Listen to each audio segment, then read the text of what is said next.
Hello everyone, I am Inverse, and this here is the first installment in a replay review marathon that I'm going to be partaking in over the next couple of days. I have been slacking off with my mentors recently, and in order to pay them back a little bit, I'm going to be taking 2 games each that they have posted in my mentoring thread on GameReplays, and I'm going to be giving them the little audio replay review treatment. I will be watching each of the games with the Fog of War on from my mentee's perspective and kind of commenting on kind of how they could have played better, what they could have looked for, how they could have improved. With that in mind, this will be more of an educational focus, not so much entertainment. I will be pausing the game at times. I will be fast forwarding. I won't necessarily be playing it at 1x speed the entire time, and I won't necessarily be commenting on the actual what's going on in the match, more providing a little bit more in the way of entertainment value, hopefully. At least that is my plan. So without further ado, let's get on with the first of 6 games in this mini marathon we're going on right now. We have the American player, sgtBasilone's, South Stirs, going up against Sunshine, a Wehrmacht player on the north. Let's get this started. And as we can see, Fog of War on. Can't see anything over here. Yay, all is good. Early barracks going up. Second engineer. Everything looking pretty standard. Just going to open up the tactical map and give a little bit of a brief spiel on Sturzdorf against Wehrmacht. Starting south, I personally prefer to send this first engineer squad and shift Q him to cap this point right here, then this point, then this point, and usually kind of go around here. Your squad's probably not going to go through that entire capping order, but it's always good to have it there just in case, on the off chance something weird happens and you actually get all the way around there. Meanwhile, I usually send the first engineer squad I build straight to this plus 16 fuel, use it to cap the plus 16, then the strat point, then the VP, and then head up to this plus 10 to harass, and perhaps even up to this plus 16 if my opponent allows me to harass. The reason I like doing that is I really like focusing on the right hand side as Americans on this map. There's so much fuel, and it is very, very difficult for the Wehrmacht player to lock it down, so you might as well get to it early. As you can see right here, we have 31 fuel income. Very, very close together on that right hand side. It's really, really beneficial to you as an American player to control that early game. Really, really gives you freedom of teching provided you engage smartly early in the game. We have the first rifle squad coming out, capping that plus 10 munitions out front. Not a bad idea. Don't see any pressure anywhere from the Wehrmacht player, so not really sure where he is. Usually if the Wehrmacht player is going to pressure a lot on the left-hand side, his Volks would have been here already. Usually most players are going to rush their first Volks right around here just to try to force this one engineer squad to retreat. We do see the Wehrmacht player has capped this plus 10 right here. However, we don't see a squad, so we can probably safely assume that is an engineer, although that is not a perfectly safe assumption to make. This rifle squad just kind of looking around, I'm assuming, really wants to get capping. You want to be as efficient as possible with your early squads, and there we go, the first Volks on the right hand side. He has favorable covers, so the rifle squad probably going to want to get out of there as quickly as possible. And always keep an eye on where your opponent moves. You can see your opponent for a little bit after you've lost vision of them in the Fog of War. Usually that's a pretty big tell. Some players are smart with it and they won't move until a few seconds later. Other players move right away like that. Good keeping down on the resource floating by Basilone, keeping his resources down. 2 rifle squads on the right hand side. Very, very good. We do see this Volks retreating a little bit, however, so I would not be surprised if there was an MG right around back here. Meanwhile, on the left hand side, no, there will not be an MG because we do see a second Volks on the left hand side. Always remember to time your units with his units. In a standard opening like this, you're going to have 2 units when he has 2 units, 3 when he has 3, and etc, etc. With that in mind, Basilone should know that there is a Volk squad over here and there's a Volk squad over here, meaning he is fairly safe to push out on the right hand side. Furthermore, the Volk squad is probably capping right there because we do see the little flash on the mini map right there. Meanwhile, we do have another rifle squad coming on the field. Going to try to probably put some pressure on the left-hand side. I do like that, however, would like to see a bit more use of these idle squads. We have one idle squad right here is finally moving. You really want to shift queue stuff as much as possible. Just makes it a lot easier to manage. We do see a third Volks, very heavy Volks play early on. This rifle squad is going to want to retreat sooner rather than later. He is microing him, but that's really not a good idea. He's going to lose way too many men. You see 3 men already going down. Probably going to lose 1 more. Enemy unit going down. Enemy unit dead. Something like that. I don't know. Yeah, he did lose 4 men, and he has very low health, meaning even when he does retreat or reinforce, he is not going to have much health on that rifle squad. Meanwhile, this engineer did retreat probably in time. However, it is going to be pretty close. Probably just lose 1 more man. Oh, keeping it at 2, and nice blob. Yay, raging about how his opponent plays. Don't do that. Bad. Don't do that. Very bad. Grr. Angry me. Angry inverse. We don't want angry inverse. Angry inverse is bad. Meanwhile, right hand side, gonna want to cap this fuel point. The Wehrmacht player does have a decent hold on the left hand side of the map. Of course, that is not a bad thing per se. It's just kind of an annoying thing. Usually the Wehrmacht player is going to be able to secure the left-hand side of the map. Meanwhile, we do see an MG right here. This rifle squad going to be forced to retreat away. Nothing too surprising right there. This does, however, mean that the American player can pressure a little bit on the front because he knows the MG is way over there. However, we do know the Wehrmacht player did go for 3 early Volk squads. He's really going to want to focus fire. Probably this squad right here. Just right-click it. And does look like he's doing that. Very good play by Basilone. Meanwhile, back in his base, going to want to be reinforcing. Is getting bars, which is definitely not a bad idea on Sturzdorf, just because of all the fuel. However, his opponent does have a +10 fairly securely locked down, so if he was really dedicated to it, he could fast tech off of this. However, it is dangerous, it is risky. I would not be surprised if the Wehrmacht player did go tier 2 just to be safe. So the bar is definitely not a bad idea. However, it really comes down to how you use them after you get the bars. It ends up becoming a manpower attrition battle, and if you lose that manpower battle, you're really not going to have much of a chance at winning the game. This rifle squad going to have to retreat, and this is just one of those little small things that really makes a difference. Same with this really low health bar squad. You probably want to be sending a squad with this low health and 6 men to cap as opposed to fight. You do not want that to be your flanking squad because it's going to get focused down and you're going to lose 2 or 3 men instantly. Same thing with this engineer squad. A squad like that with very low health, really not a good idea to send it into battle. Meanwhile, we do see a fairly sizable flank, not too bad from Basilone. However, he did split up his units a little bit and is not really sending them all in at once. You see this one rifle squad entered a lot earlier than all the other squads, which isn't necessarily a bad thing. It's just kind of unfortunate. This one engineer, yeah, he's going to die. This MG, very low health, probably going to be forced to retreat or die. A Volk squad died, maybe? I don't know. I actually wasn't paying attention because I'm bad like that. This rifle squad probably should have ran in there. You see, always pay attention to the side of the, or to the window the MG is shooting out of. He really wants to go in there. I don't know why he didn't go in there and try to kill this MG. That was a prime target. 250 manpower definitely hurts your opponent if it dies. Instead, he's going to try to harass the fuel. The Wehrmacht player almost certainly going for tier 2 at this point. I'd really be surprised if he went for tier 3. Meanwhile, we do see that insane fuel income for the American player kicking in. This is one of the maps that I really think going fast. Sherman, I should have kept capping that and decapped it. When you're that close, and it's a very important resource point, in this case, the only higher than +5 fuel point on the map for the Wehrmacht player, it's really worth it to sacrifice a man or 2 just to decap that point. Not cap it fully back. Stop capping once you decap it, but decap it definitely.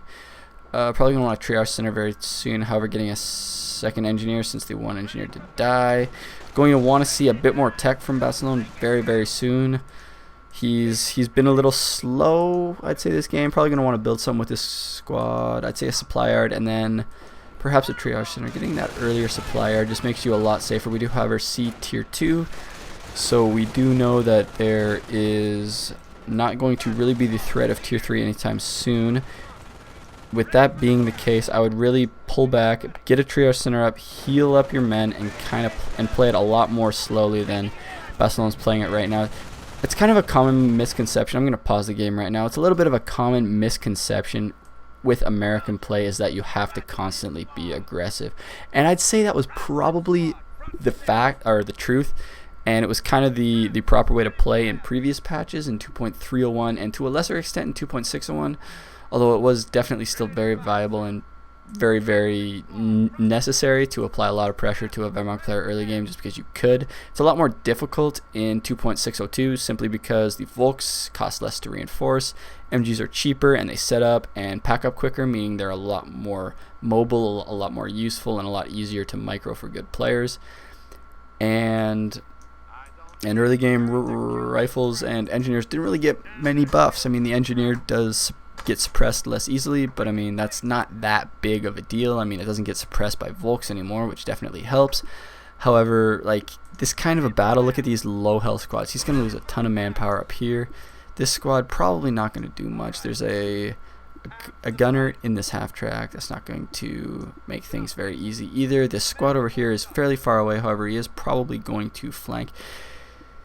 It's just, I'm not really a fan of super aggressive American play this patch. I find the strength of Americans right now in the state of Co in the current metagame is the mid game. The pack, of course, weaker. The Shrek is a tiny bit stronger. However, the pack really makes the M8 a lot more viable. It takes 3 pack shots the majority of the time. There's kind of some variability there, which is kind of dumb, and I'm not really sure how that goes, but I have had M8s 2-shot by packs. However, most of the time it takes 3 shots to kill a M8, and that just makes them a lot more forgiving, a lot easier to micro, and gives them a lot more utility going into the mid game. Even if you can't attack their army head on, you can get a weapon support center while your M8 keeps your map control. For example, an M8 could be running over here, killing this Pio, or at least forcing him off, while your rifles keep your opponent's force occupied in the middle. You see how this actually ends up. This one engineer getting focused down, he's going to die real quick. Yep, there he goes.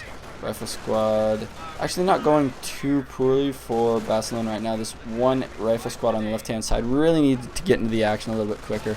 Kind of a misstep by Barcelona. However, Sunshine going to do something cute and probably try to push Barcelona off this MG. Did lose a lot of Volks right there though, so Barcelona definitely in a decent position and going to steal this MG as well. So very, very dominant position, I'd say, right now for Barcelona. He does, however, have to make the right tech, and I do know from experience, from playing him, from watching his games, that he kind of is slow on the tech, and that's going to be the same in this game. We do see him sending an engineer up to cap instead of building anything in his base. He's floating 200 fuel and 500 manpower right now, or was floating 500 manpower before he reinforced this squad, and that's kind of not good at this point in the game. When you force your opponent off like that and you've killed so much, you really need to use that advantage and actually do something with it. In most cases, you want to do that by teching. Oh no, misclick, that really sucks. You retreated a little bit too early and didn't get the decap. But yeah, you really, really want to be able to take advantage of your advantage and really, really do something with it, and you can't, and you're not really doing anything with it by just kind of hanging out and reinforcing and not really teching. You need to take advantage of the time, like the period in time where your opponent is weak because he lost a lot and he is forced to reinvest in units as opposed to investing in tech, and you can really get ahead of your opponent by investing in tech and kind of leapfrogging past him in that regard. The Wehrmacht player is doing a good job being a little bit scrappy. He has lost a whole heck of a lot. Lost at least 1 Volk, probably 2, I think, as well as a MG, which Barcelona still has. Very good. He needs a triage center. And what's he building? He put something somewhere. Or maybe he's just reinforcing a lot. Or he got Rangers. I think he got Rangers. He got Rangers. I don't know why he got Rangers. I think the half-track's kind of annoying him. But in all honesty, look at his manpower income right now. Because he doesn't even have the supply yard, manpower income down to 223. Not very good, to be completely honest. Really wants to get that supply yard up ASAP. Even if you don't plan on going vehicles and you don't think your opponent is going to be going tier 3 and you don't think you're going to need vehicle defense, it's always a good idea to get that supply art just because it reduces upkeep by 25%, which may not seem like a lot, but getting it early in a game definitely makes it worthwhile. Let's see. Do you see a sniper? That's definitely a way that Wehrmacht players can play scrappy. Do you see the Ranger squad firing up and probably trying to kill this half-track? Got to remember you can't shoot while you're fired up and running, so this half-track is just going to keep running. And he has to stop and right-click, and he's not going to do it. So he doesn't kill, just a little bit of a micro thing that he probably could have done a little bit better, trying to right-click earlier and try to get a shot off, even if it was at a longer range. Also, just about to say, as he puts that one mine down, probably going to want to lay a few more mines. Do see the Comcraft center up, so I would not be surprised if we saw a heavier tier 2 strat with some infantry vet. Going to want to retreat this squad. Yep, gets him out. And as I was going, once again we see, and I'm just going to keep reiterating this, no tech whatsoever in Basilone's base. No tech, nothing. Pure rifles, not even grenades, I don't think. Probably not even grenades. We do now have tier 3. Not tier 3. We have Blitz and a Stu. Calling into Stu. But yeah. On a side note, isn't it so awesome how Seth says Stug? Stug! When anyone who hasn't watched 2 grenades. Anyone who hasn't watched Seth's live stream, live commentary, like the one day he did live commentary on his stream, should definitely watch it because it was probably the most fun I've ever had watching Company of Heroes. And that is not an exaggeration. But anyways, getting back to the game. Please tech Basilone. He needs a triage center, and he needs not more. Did he really get more rangers? Don't build more rangers. Okay, I'm gonna pause it. Here's a challenge for you American players. Okay, and it may seem ridiculous for some of you who really like rangers and who really like going airborne and getting your paras and using that for your AT. Do not build elite infantry. Do not. Doesn't matter the situation. Just play for 2 weeks, a week, whatever. Play 20 games. Do not build elite infantry. Get AT from your motor pool. Get AT from your tank depot. Get AT somewhere else. Do not build elite infantry, and I guarantee you will get so much better at this game. Elite infantry, really, really unnecessary. Very, very useful. Granted, used in the right context, used in the right situation, very, very useful as supplementary AT. Definitely not what you want as your main AT. They're very expensive. They're fairly versatile, however, they don't really deal that much damage. They're really positional. You really need to be in a good position to use them, especially Rangers. Paras are a little less because they penetrate so often, but Rangers, against anything that isn't a Puma, if you're not shooting at it from the back, it's probably not going to penetrate. And that just makes them like whatever 45 munitions for reinforce and a nice sniper target. And because there's no tech, because we're at the 13-minute mark and we have literally no tech buildings in the base, which is definitely a problem. Like, I'm just gonna address that one more time because I'm not really sure if it's coming through how ridiculously big a situation having 0 tech at the 13-minute mark is.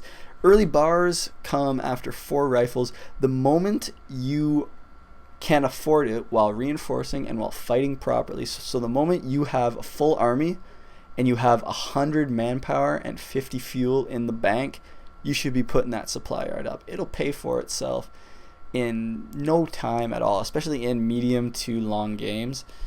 And even if you don't think, even if your opponent's going tier 2, even if you think your opponent is not going for a vehicle-based strategy, at least early in the game, just getting that supply yard up, having the tech up there so you can quickly react to anything your opponent might throw at you if you get surprised, and having the 25% upkeep reduction are all huge. Not to mention later techs such as triage centers and the supply yard upgrades, which are essential because this patch supply yard upgrades are the only way to gain increased vet, and the only way to really beat late game Gren spam is rifle vet. So yeah, that's my spiel on teching and elite infantry. Because one you need to do a lot, and one you should never do ever. And I will leave it up to you to decide which is which. So yeah, I'm kind of surprised because I'm going to spoil it a little bit and say this game is coming to an end very, very soon. I have a feeling the stew has a little something to do with it, but Basilone has fairly dominant map control right now. He's killed a lot. He's in a pretty good position. He has rangers. He's bum rushing. He lost some probably in... No, he lost a rifle squad. A little bit of a misstep right there. He's bum rushing the sniper, which is probably a bad idea because the sniper can just run away since the rangers can't shoot while they're moving and fired up. So that's annoying. We have more squads running in and not doing anything. The sniper is going to be back very, very soon. Rangers, as you can see, not very good against heavy armor. Look at that, doesn't penetrate whatsoever. We do finally have the supply yard up at the 14-minute mark with almost 400 fuel banked, and we now have 2 stews because the Wehrmacht player is like, hey, if you haven't built any AT whatsoever, I will win, and if you have built any AT whatsoever, I'll probably get absolutely rolled because stews are not that very, they're not that very good, guys. I can speak. They're not very good against AT guns. You get like 2 AT guns and some stickies, or even 1 AT gun and some stickies, and stews are screwed. They get penetrated so easily by AT guns, it's not even funny. But yeah, I don't know really what's going on with Bass. He's raging, which is awesome. Go rage. If you lose, it's bullshit. If you win, you're awesome. That's kind of how it goes. No way you have 1,000 manpower for those things. Well, he clearly did, so that's not a good thing to say. I'm sorry. And that's going to be...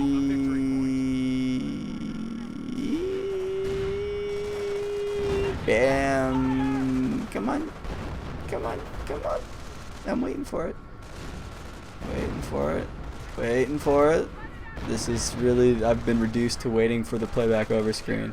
There we go, playback over. So yeah, tech. That's very, very nice. And despite my sarcastic tone near the end of the game, everything I said earlier is definitely things you should really, really be taking into account and trying to improve your play with them. Hopefully this review helped you guys out. I will be posting more in the coming days, hours, weeks, eternity, stuff like that. Yeah, thanks for watching. Bye.